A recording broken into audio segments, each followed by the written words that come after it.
Hi, everyone. Welcome to the Marketing for Nurses podcast with Portia and Krish. That's weird. I never refer to myself in the third person. I don't know why I did that. It's been a little bit. It's been a long day.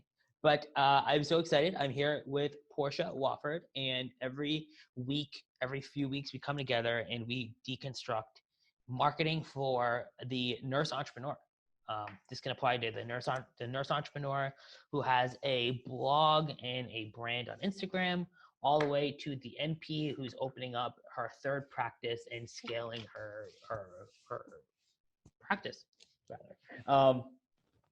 Every week, it's for us. It's about figuring out, hey, what is content marketing? What is marketing for 2020 look like? It's a year of the nurse. That's what the ANA's branded it, and I couldn't agree more that I would even argue and say it's a year of the nurse entrepreneur more than anything. Oh yeah, I like that. I like that, right? And Portia, you and I see, like, we were even talking earlier, like, January comes around, it's the end of January. Everyone takes on so many projects. They want to like hit the ground running, and sometimes it's about like realizing when to scale back and when to not. So even though this is a marketing podcast, maybe the first question we get from the expert Portia is, how do you recognize like when you need to scale back, and if you taking on too much, like how do you like swallow your ego and maybe you need a break? Actually, Krish and I were just speaking about this before we started recording. I took on a project that I've been wanting to do this project for like a year now. And I said, 2020 is going to be my year. January 1, 2020 is going to be my year. I'm going to do this and take over. 2020 is my year. And it was a lot more than I expected. I was very overwhelmed. And that is really hard for me to admit because I'm not a perfectionist. I just don't like to admit when I can't do something. I'm one of those people who likes to do something. I feel like I can teach myself to do anything. Mm-hmm. And so I'm just very overwhelmed right now. I'm like, oh my God, I just want to pull my hair out. And so what I've done is I was like, okay, just take a breather, step back for a month, 30 days, and revisit it and see if it's still what I want to do. Because a lot of times we do things because we think, oh, I can make a ton of money doing that. Oh, I can do that. If that person can do that, I can do that. And it's not really your passion. Like my passion is really to write. I love to write. Mm-hmm. And when that started to, affecting my writing process where I can't even write, because I can pump out 1,000-word blog post in a day. But when it's getting to the point where, dang, why can't I get this blog post out? Well, because my mind is thinking about something else. My mind was on something else. Like I owe Krish a blog post right now. And I'm sorry, Krish, but I thank you for being patient with me. I'm a blog post right now. My mind was on something else. It was not on my writing. And so like this week, Krish, I just told him I've been sick for like 2 months. I've had this terrible cough for 2 months. I finally went to the doctor yesterday and took care of myself. But I know a lot of that has to do with this stress that I've put on myself, that I don't want to let anyone down. I don't want anyone to say, well, I knew she couldn't do that. Or, I want to let myself down. So what I've done is when I get to that point where I'm overwhelmed, I take a 30-day break. Take 30 days to just woosah. Take 30 days to, reevaluate where my mind is, where my heart is, where my passion is. And then in 30 days, if I still want to do it, I can go at it again. The thing is, you can always start over. There's not a set number of times that you have to start over. If you don't get it in 30 days, try 60, 120, 180. If it takes you 1 year, 2 years, it doesn't matter as long as you get it done, if it's what you're passionate about. 100%. Like, I couldn't even say that honest. I cannot say that better. Like, I didn't even tell you this just because we were talking about some other stuff, but like the same thing happened to me. Like I've been doing this now, year 6, year 7. I'm hitting my stride. We're growing, we're doing all our stuff, and guess what I did? I realized 4 or 5 days ago, I was like, wow, I'm being less productive than normal. I'm not doing my morning routine the same way I do. I'm not doing my evening routine, right? Where I take 15 minutes and kind of decompress from the day and reflect. Same thing in the morning. I plan my day for 15 to 20 minutes. And then in the evening, I reflect on it. Not doing that. And I'm more stressed. I'm more tired. I'm more like reactive, and I'm less productive. And it's because I have 15 different projects on my mind that need to get done right now. 15. And they're ridiculous. One of them was SEO. We were talking about that. Another one is launching a new service line, master classes, a digital platform. Another one was fixing our utilization rate with our students and our preceptors. It was so much, and it was too much. So my advice is very similar to yours, right? Where you have to step back. But before I typically step back, I have to rank. I asked myself the following question, and I did it today, and it was, oh, where'd it go? No, I had it. Okay, I found it. It was this question: does this have to happen in 2 weeks? That's it. If this can wait 2 weeks, can I do this in 2 weeks? And guess what? It's weird. The things I thought I had to get done can wait 2 weeks. And the things I thought I didn't have to get done don't have to wait 2 weeks. Like they can't wait 2 weeks. And one of those, for example, is, I was kind of embarrassed. I found, I'm speaking at a conference on Saturday, very excited. And I interviewed on a podcast, the conference host. And before we start recording, she says that, Krish, you are the hardest person to reach. And I'm like, wow, like that's embarrassing. When the conference organizer says like, you're so hard to reach. And I'm like, you know what? Yeah, I need an assistant. I need someone a few hours a month, a few hours a week that can help me stay prioritized. And that was something I thought I could push a few months down the line. It turns out I can't push it because I need somebody who's kind of like an extension helping me get in touch with everyone, to make sure that people aren't feeling left out of the blue. Like that's a bad look, So sometimes it hits you in the face, everyone. Sometimes it is, you could be like Portia and one day just kind of realize like, hey, I gotta stop for what I'm doing for the next 30 days, 60 days, and exercise patience. Yeah. It's hard for people, especially in business, because we have those goals, My goal is in 3 months, I'm not going to be working as a nurse full time anymore. That's my goal. And so I have that blocked out on my calendar, and I'm like, oh my gosh, if I don't hit this goal, what am I going to do? You know what I'm going to do? I'm going to keep working as a nurse, and I'm going to continue to do what I have to do to pay my bills until I get to that point. But, you got to have some self accountability. And, we talk about a lot about burnout. And if you're a nurse entrepreneur and you're still working as a nurse, and you're trying to run your business and you're trying to market it yourself and you're doing this and you're doing that, you're going to burn yourself out. And eventually your patients are going to suffer and your business is going to suffer. You're right. Like that burnout thing, like honestly, like entrepreneurs have it. And I think I'm qualified enough to say this now. Like nurses get the idea of burnout to the next goddamn level. Like one of my favorite entrepreneurs right now, and I know I can say that, she's I'm very high on her. She's a very young entrepreneur. She's doing her thing in Atlanta. You remember she was at the Unity conference, I Hydrate. It's a mother-daughter combination. And oh my God, like I love them. I don't want to say their names for privacy reasons, but like I love them. And the daughter, she works an overnight shift. She goes to bed, wakes up at 4:00, like does her thing, works on her business, hangs out with her family, then goes to work, does it again. And I'm like, damn, how are you doing that every day? Like what? Like how? It's crazy. It's crazy. Shall we move to marketing? Yes. Can I start this off? If you are a nurse practitioner, especially if you're in public health and you have not put out content on the coronavirus, you are slacking. This is the big thing right now, the coronavirus. Everyone's scared. How do I get it? Can I get it? Yesterday I was talking to work. I was like, dang, do I have the coronavirus? I know I didn't have it. It was just in the back of my mind, I'm thinking, gosh. So I started Googling coronavirus symptoms. If you're a nurse practitioner or you're a nurse, your blog, or whatever your business is, and you are in public health, or even if you have anything to do with, pediatrics, because, some schools are being shut down because of the flu virus, but I'm pretty sure people are scared. Oh my gosh, does my kid have the coronavirus? This is the time that you should be putting out content on the coronavirus. So if you're listening to us, go ahead when this podcast is over, Google the coronavirus, find whatever you can, make a blog or social media post about the coronavirus. This is what I mean by you have to keep your pulse on the industry. Done. Mic drop. I couldn't have said it better. That was solid. That was great. You're right. It's where are people's heads right now in regards to your industry, and what are people doing about? 100% right. I would I would then kind of pivot, and I would say that if you are a business owner and you're doing um, a sort of volunteer event, you're doing a community-based event, going and being there is great. But one of the things you need to do is bring your niece, bring bring your uncle, bring someone to give them a nice phone and let them film what you're doing there. Yes.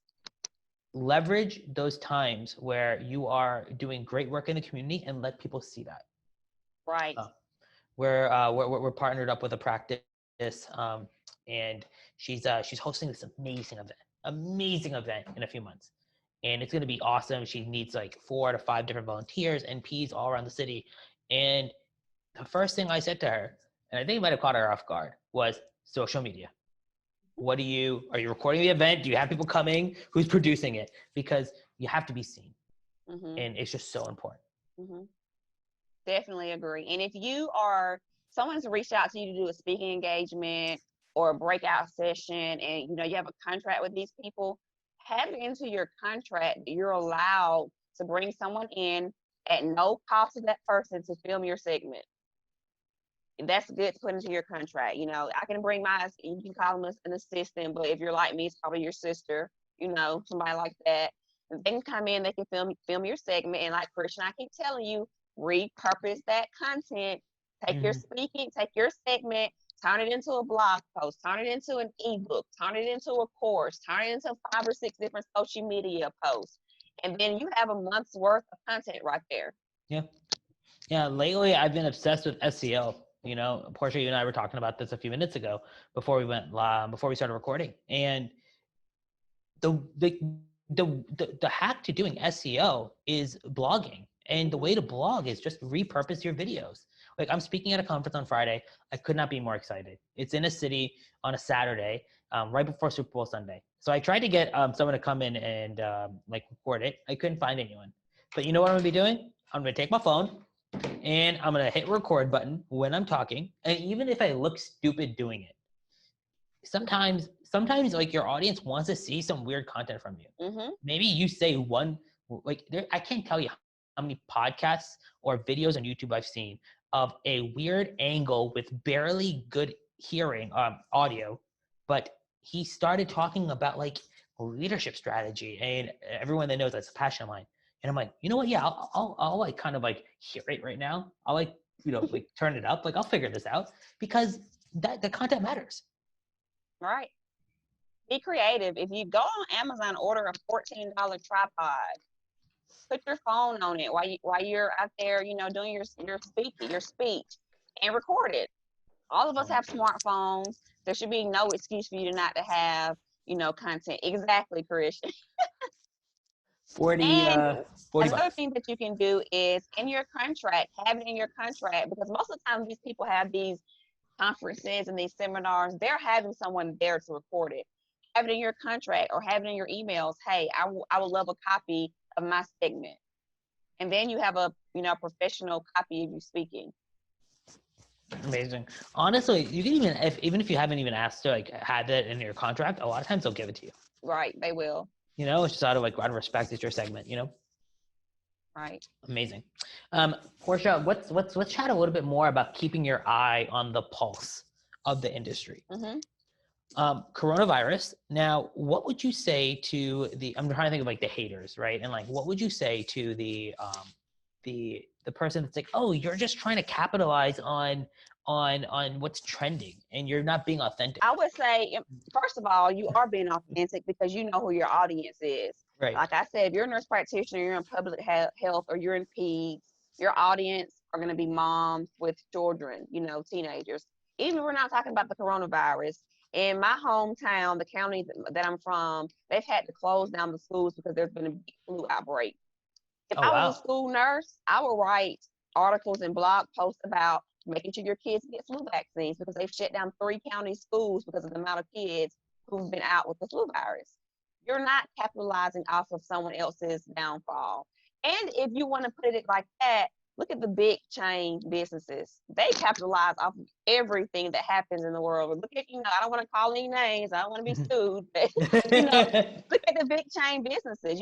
There are things that are happening in our world, and people are, we just had a pro athlete that tragically passed away. And if you were to go pull up his jerseys or his shoes, they've gone through the roof. The sales have gone through the roof. And the prices, they hijack the prices through the roof. Really? Yeah. Speaking of that, if you're a nurse practitioner, a psych nurse practitioner, family nurse practitioner, this is a good time for you to talk about grief. How, someone can die that you might not even know, but it can affect your grieving process, because someone can die that you don't know, but that can trigger you. So this is a good time to talk about the grief process, how you can get over that. I'm sorry, y'all. This is just a content strategist coming out of me right now. But this is a good time to write blog posts on that. So for people who say, well, you're capitalizing off someone else's downfall, off someone else's bad time, you're not. You're giving your audience what they need, because if you have the know, like, trust factor of your audience, you know what they're going to say? Well, dang, let me see if Portia's written something about this, because they trust me. Yeah.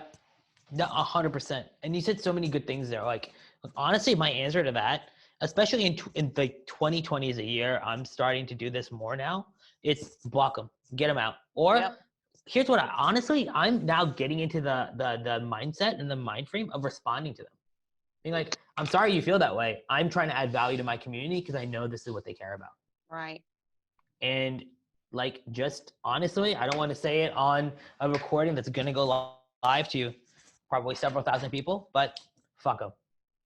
That's kind of where we are right now. It's a really crowded place on the internet, everyone. Like, people are going to hate or people are going to disagree with you just because they can. They might not like Portia because of her glasses or her earrings. Like, we had a comment once. Someone didn't like your glasses or something like that. What do? Block, delete, ban, get them out. Yeah. Don't want that noise, you know?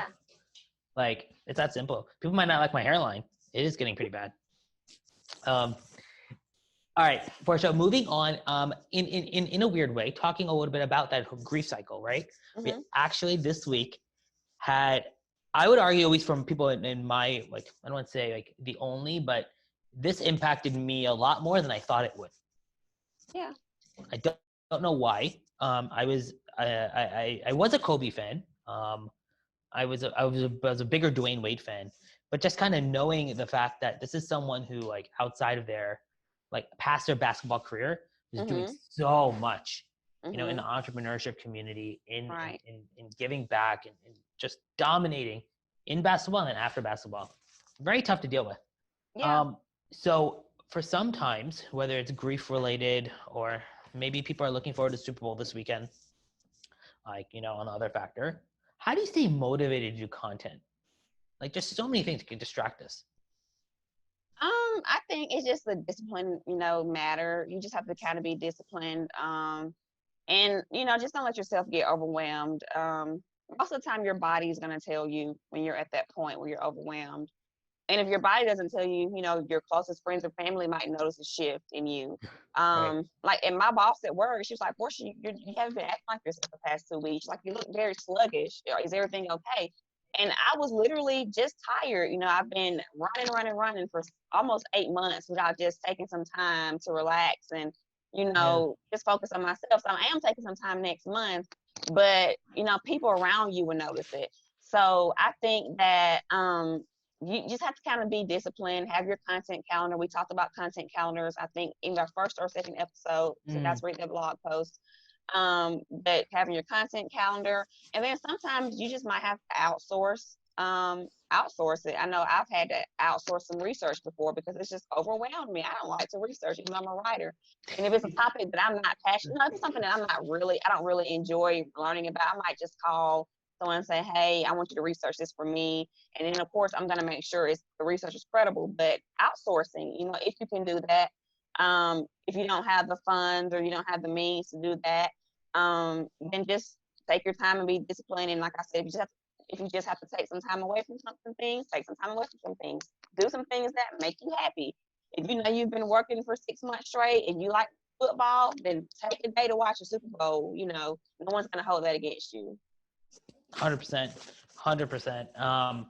let's dive into, as kind of like maybe our final question for the day, dive into a bit more of that content skills, content calendar, Okay. right? Like outsourcing is so important. But I think before you get to that point of outsourcing, sometimes you need to have that consistency, right? And Right. you realize, like, what is it you love and hate?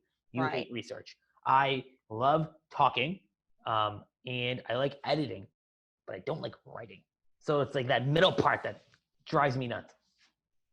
For you, what is a basic content calendar? You're a marketer, so let's go. Let's give like the 100 level undergrad easy class, like first college course version. Sure. I actually just posted this on my Instagram page. So you guys Oh wow. follow me at Lipstick and Stethoscope. I just did a little carousel. That's what they're calling them now.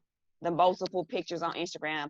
Oh, since we're speaking of that, you guys should definitely do carousels on your Instagram because it increases your engagement because it makes people look at your posts longer. Oh wow. I didn't So know that. yeah, I actually got that from Neil Patel. I love Neil Patel. So Mm. content marketing, a content calendar is basically like a spreadsheet. Like I use a spreadsheet when I do my content calendar. So it's a Ooh. working document. Yep, there it is. I'm engaged. I'm engaged. And On I actually made that template. I made my Instagram template on Canva, so it was free. So you guys can go on Canva, make your Instagram template. I just added some pictures that I already had purchased the rights to. I added my logo on it, and there you have it. This is going to be probably my Instagram template for like 6 months. Then I'll probably get bored and change it to something else. But a content calendar is a working document that's used to schedule out your content. So it can be like a spreadsheet, and I love spreadsheets because I love Excel. Or you can do Google Sheets. I love Google Sheets too. Or it can be like an actual calendar. So like you can go in and Google blank calendar. So it'll be like an actual calendar that you use to schedule out your content. They empower you to plan your content strategy while giving you the ability to visualize what your strategy will look like over a period of time. They organize and plan content around important dates in your industry and find holes in your content strategy. So as nurses or nurse practitioners who are in business, every month, you guys know there's some type of health awareness month going on each and every month. So I would plan content around that depending on what kind of nurse practitioner you are. So if you're a family nurse practitioner, if you're in public health, almost every month you can have some type of content to plan around. And it allows you to find holes in your content strategy. And the reason I say that is because when you do your content calendar, you can see like the dates. So you might do like Monday, Wednesday, and Friday. I'm doing some content, and then I don't have nothing the last week of the month. That's where you'll find your hole in your content strategy. When you start 100%. organizing your content, chances are that you'll have a boost of creativity, and you can monitor your audience engagement. So you can kind of see what they like, what they didn't like. You can go into your spreadsheet and put like a plus or a minus or red X, say they didn't really like that, so I'm not gonna write about that anymore or whatever. 100%. And like honestly, some of the social media tools like Facebook, Instagram, like Facebook does this really well. They'll tell you the posts that are performing well. Like, and they make it super easy. The post that you write that has 85% more engagement, I'll throw $20 of ad spend at it just to get more people to see it. Some of my audience liked it. My other audience must like it. It is so important to have a content calendar, and it's so important to listen to what your audience likes. Right. The truth is I used to think my audience liked when I did lots of different topics. Talk about marketing, talk about I had a very mini podcast series talk about financial health with a financial advisor, and it didn't get a lot of good engagement. And then I realized my audience wants to hear about us finding preceptors. They want to hear about us solving the preceptor shortage, not us trying to do A, B, and C. Be focused.